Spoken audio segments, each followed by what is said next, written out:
नमस्कार जी, मैं शुभम सांगवान। स्वागत है आप सबका मेरे चैनल पर। शोर क्यों मचाते हो यार।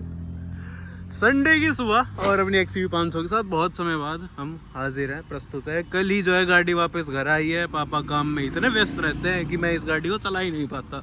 अब मुश्किल से 2-3 दिन मेरे पास रहेगी, फिर जो है फिर पापा कहीं चले जाएंगे। तो आज की जो वीडियो है ना, आज अपनी XUV 500 को लेके आ रखा हूँ मैं अरावली के पहाड़ों में, यहीं पे गुड़गांव में। आज की वीडियो में मैं एक हिसाब से आप सबको बताने वाला हूँ कि ऑटोमेटिक गाड़ी के फ़ायदे या नुकसान क्या होते हैं। जो मैंने कि एक साल में ये गाड़ी XUV 500 जो है हमारे घर में पहली ऑटोमेटिक गाड़ी है। इससे पहले ऑटोमेटिक गाड़ी हमने कभी रखी ही नहीं, पापा ने तो चलाई भी नहीं थी, मैं तो फिर भी कभी कभी चला लेता था। तो ऑटोमेटिक गाड़ी के ना एक साल में बहुत हमने फ़ायदे देखे हैं, बहुत हमने नुकसान देखे हैं, और वो सारी चीज़ें ना मैं आप सबके साथ शेयर करना चाहता हूँ। जो फर्स्ट टाइमर्स एज ऑटोमेटिक गाड़ी बाय करना चाहते हैं या पर्टिकुलरली ऑटोमेटिक XUV 500 बाय करना चाहते हैं, कोई भी नई पुरानी गाड़ी ऑटोमेटिक खरीदना चाहते हैं, उनको कुछ चीज़ें जो है मैं आज उनके दिमाग में डाल दूंगा, उनके जो है फीड कर दूंगा कि क्या कुछ चीज़ें होती हैं गाड़ी के अंदर, ऑटोमेटिक गाड़ी के अंदर, जो कि फ़ायदेमंद होती है, नुकसानदायक होती हैं। तो बहुत सारी बातें जो है गाड़ी चलाते हुए मैं आपको बताऊँगा पॉइंट बाय पॉइंट। और चलते हैं भाई, गाड़ी चलाते हैं। आपको जो है फ़ायदे बता देता हूँ, नुकसान बता देता हूँ, सारी चीज़ें बताऊँगा। और नुकसान बहुत ज़्यादा नहीं है, नुकसान जो है 1-2 हैं, लेकिन हैं। तो चलो जी चलते हैं और आपको जो है सारे मैं फ़ायदे नुकसान बता देता हूँ अपनी ऑटोमेटिक गाड़ी के। तो लेट्स गो। 3, 2, 1.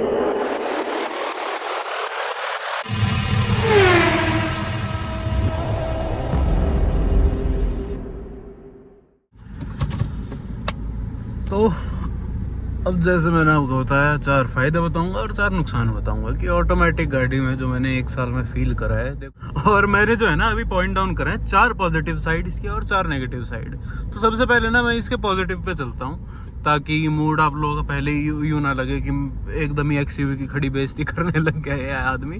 XUV नहीं, मैं ऑटोमेटिक्स की बात कर रहा हूँ इस वीडियो के अंदर। तो पहला यह है कि टेंशन फ्री रहते हैं हम गेयर के उस हिसाब में। अब जैसे मैं पहाड़ों में चल रहा हूँ, थोड़ा हिल एरिया में चल रहा हूँ, हिली एरिया में चल रहा हूँ, मोड़ वोड़ होते हैं या शहर में भी जो होता है, तो बार बार ना गेयर बदलने वाला झंझट नहीं होता। अब मैं यहाँ रोकता, मेरे को दूसरा लगाना पड़ता, पहला लगाना पड़ता, फिर तीसरा लगाओ, एकदम खड़ा मोड़ आ जाए, तीव्र मोड़ आ जाए, फिर मेरे को क्लच लेके फिर गियर बदलना पड़े। तो देखो, आदत जिसको होती है उसको तो प्रॉब्लम नहीं होती है, बट आप अगर ऑटोमेटिक पे शिफ्ट होते हो ना, फिर आप मैनुअल में ये हरकतें करते हो, तो आपको लगता है यार कितनी ही वो है। ऑटोमेटिक गाड़ी का मेन मकसद होता है आप लोगों को बिगाड़ना। नहीं, अब देखो ये भैया की है मैनुअल गाड़ी, ये आया पीछे, बंद हो गई।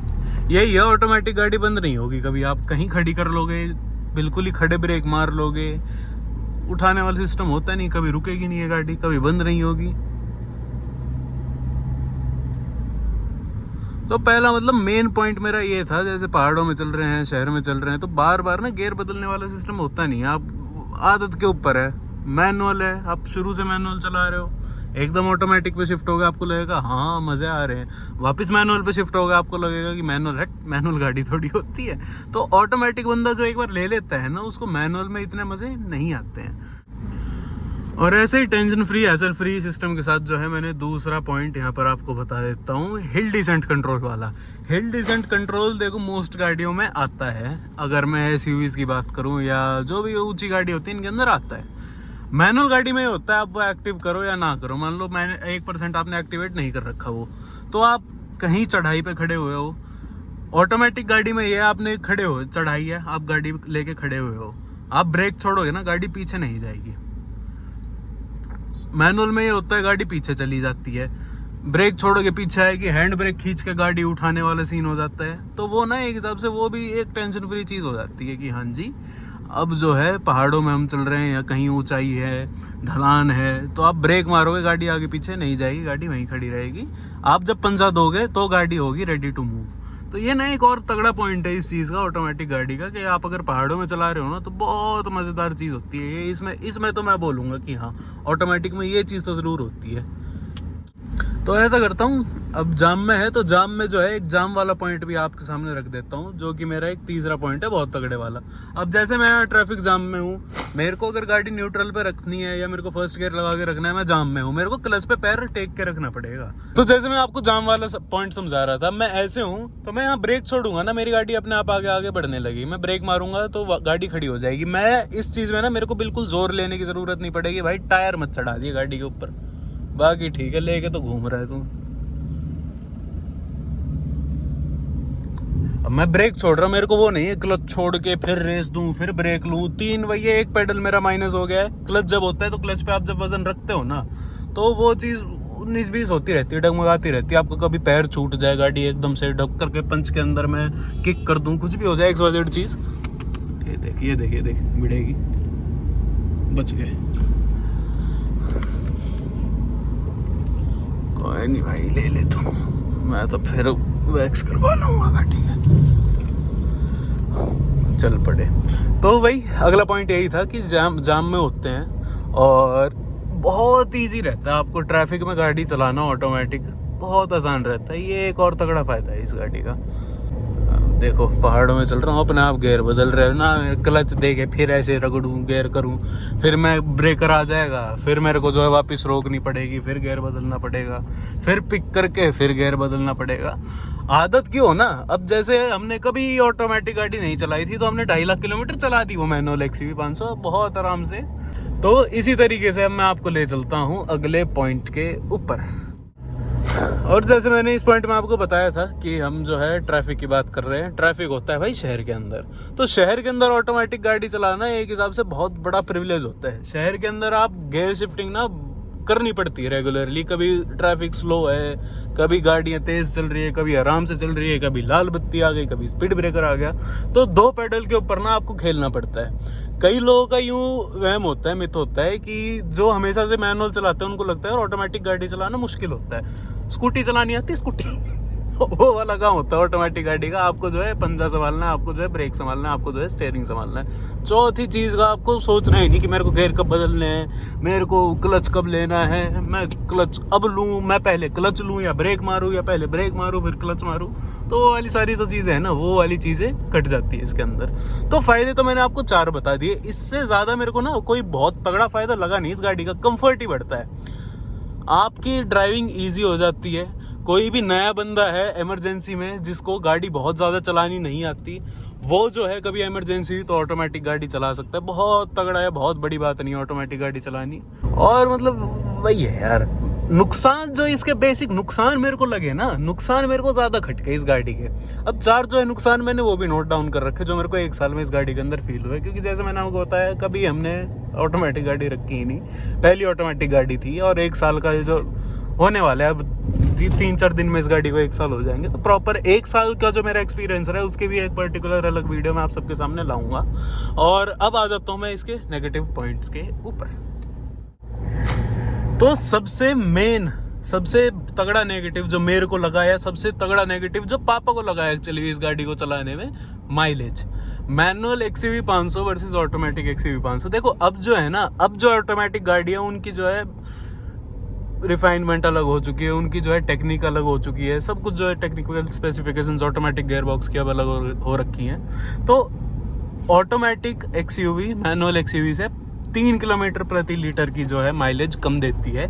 यानी टोटल अगर मैं लेके चलूँ एक टंकी में तो 200 से 225 का आपको किलोमीटर का फ़र्क पड़ जाता है। ये कम चलती है उतने ही तेल में, उतने ही पैसे में। तो आप देख सकते हो क्यों, क्योंकि ये जो ऑटोमेटिक गियर बॉक्स है ना, ये 2000 RPM से ऊपर ही गियर शिफ्ट करता है। 2000 RPM पे करेगा। आपका पंजा हैवी है हल्का सा तो 3000 RPM पे करा, और इतनी RPM पे कोई गियर अगर शिफ्ट करता है तो गाड़ी माइलेज कम ही देगी। तो जैसे मैं चलाता हूँ, हमने खूब चलाई, इतने प्यार से कोशिश करी, इतना इस गाड़ी ने कभी माइलेज ही नहीं दी, हो ही नहीं सकता इसने कभी टंकी में 13 की माइलेज भी दी हो। तो ये वाला है यार, मतलब हाईएस्ट है गाड़ी एक टंकी में जो है 800 किलोमीटर मुश्किल चली हुई है 75 लीटर तेल में। तो आप देख सकते हो क्या ही माइलेज दी है इस गाड़ी ने। और वो तब है जब बहुत प्यार से, बहुत देखभाल के, बहुत संभाल के चलाई होगी। ओहो 2000 RPM छू भी ना जाए, बिल्कुल ऐसे कि चाहे पीछे लोग हॉर्न दे रहे हो तो भी ऐसे चलाई तो भी माइलेज नहीं दी है। तो ऑटोमेटिक गाड़ी का एक नुकसान होता है, आप इतना अगर कंफर्ट ले रहे हो, इतना फ़ायदा अगर उठा रहे हो इस गाड़ी का, तो एक नुकसान आपको लेके चलना पड़ेगा माइलेज का। अब ऐसे माइलेज को लेके अब चलते हैं अगले पॉइंट पे, हाईवे की ड्राइव। देखो ईस्ट और वेस्ट हाईवे पे मैनुअल गाड़ी इज़ द बेस्ट, क्योंकि मैनुअल गाड़ी में ये है आप कोई भी मन चाहा जो है मनपसंद आप अपना गियर शिफ्ट कर सकते हो। छठा गियर मैं चाहे, अब मैनुअल वाली थी ना 60-70 की स्पीड में हम छठा गियर लगा देते थे, उसका आराम से चलती रहती थी।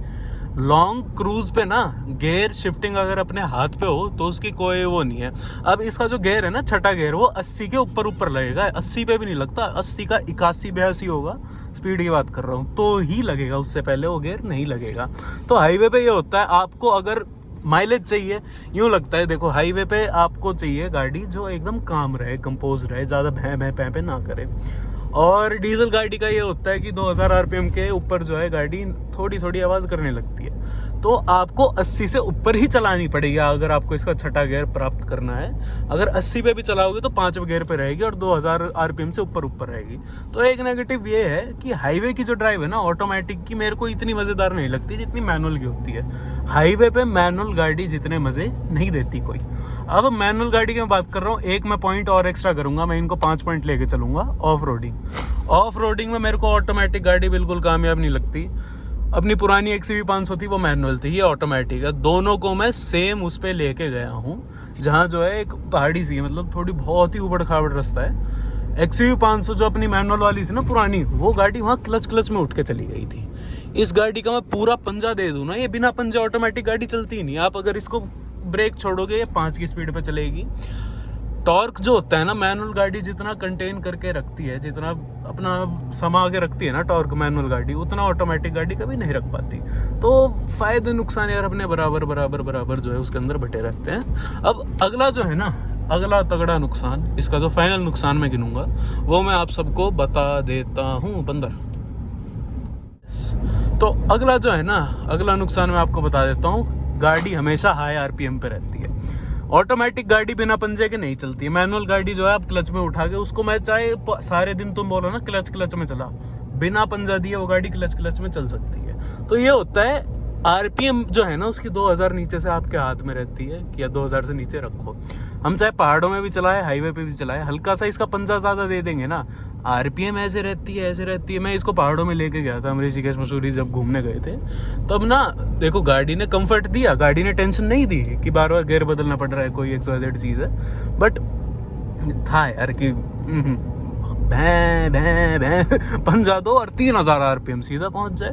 तो ये भी एक पॉइंट था कि मेरे को ना ऑटोमेटिक गाड़ी में 1 साल में मज़े सिर्फ आपको जो है शहर के अंदर आएंगे कि गाड़ी में बार बार गियर शिफ्ट नहीं करना पड़ रहा। आपको जो है नॉर्मल ड्राइविंग में भी, जाम में भी यूँ लगेगा कि हाँ जी कंफर्ट है, और लगेगा कि टेंशन फ्री मामला है। बट अगर मैनुअल से आप कंपेयर करोगे ना, मैं अभी भी बोल सकता हूँ मैनुअल गाड़ी का फ़ायदा तो होता है अपनी अपनी जगहों पे। डीजल ऑफ रोडिंग के लिए अगर मैं बताऊँ ना, आप चाहो कि एक गाड़ी हो जिसमें ऑफ रोडिंग कर पाऊँ तगड़ी, डीजल मैनुअल 4x4 से बेहतर कुछ नहीं है। 4x4 भी ना हो ना, तो डीजल मैनुअल जो पावर अपना निकाल के रख सकता है ना, वो अलग ही होता है। अब नेगेटिव ना मेरे को एक पॉइंट और लगा जो बिल्कुल अभी मेरे दिमाग में आया है, पावर कम हो जाती है। मैनुअल गाड़ी से ऑटोमेटिक गाड़ी पे अगर आप शिफ्ट करते हो सेम पावर स्पेक्स के साथ, तो ऑटोमेटिक गाड़ी ना उतनी पावर उसकी सेम नहीं निकाल पाती है। अब आपको याद हो जब हमने ये वाली XUV 500 खरीदी थी ना, तो इसकी रेस करी थी अपनी पुरानी वाली से। दोनों गाड़ियों के अंदर सेम इंजन था, बस वो फ़र्क ये था वो 2.5 लाख चल के मैनुअल थी, वो 2.5 लाख चल चुकी थी, अरे ये थी भाई ऑटोमेटिक।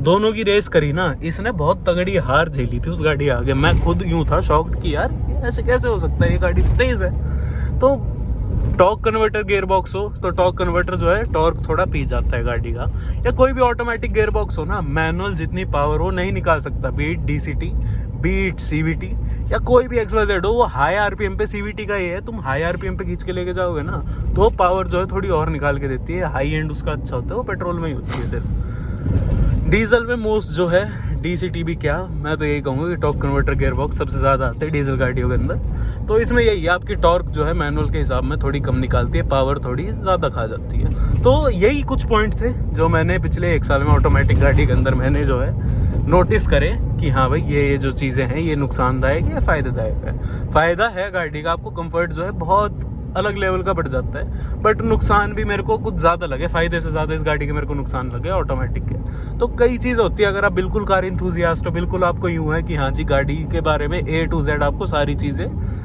जचनी चाहिए दिमाग में, तो आप भाई नेगेटिव पॉइंट हर गाड़ी के ज़्यादा निकाल सकते हो। खैर ये थी आज की वीडियो, आशा करता हूँ आपको अच्छी लगी हो। आपको अगर लगे कि मैंने कोई पॉइंट मिस आउट करा है तो मेरे को आप ज़रूर बता सकते हो। बाकी आपकी कोई भी क्वेरी हो सेकंड हैंड गाड़ी लेके या नई गाड़ी को लेके, आप मेरे से पूछ सकते हो बेझिझक बेधड़क। इंस्टा की ID मैं मेंशन करता हूँ, वहाँ जाके जो है मेरे से पूछ सकते हो। और ईमेल ID फेसबुक पे वाली भी जो है सारी जो आपको दिख जाएगी। जो भी भाई रेसिंग या रिव्यूज़ में इंटरेस्टेड हो, अपना ओनरशिप एक्सपीरियंस शेयर करना चाहे हमारे साथ, आप मेरे को कांटेक्ट कर सकते हो। आइडिया मैंने दिखा दी आप सबको। बाकी मिलते अगली वीडियो में, तब तक के लिए धन्यवाद।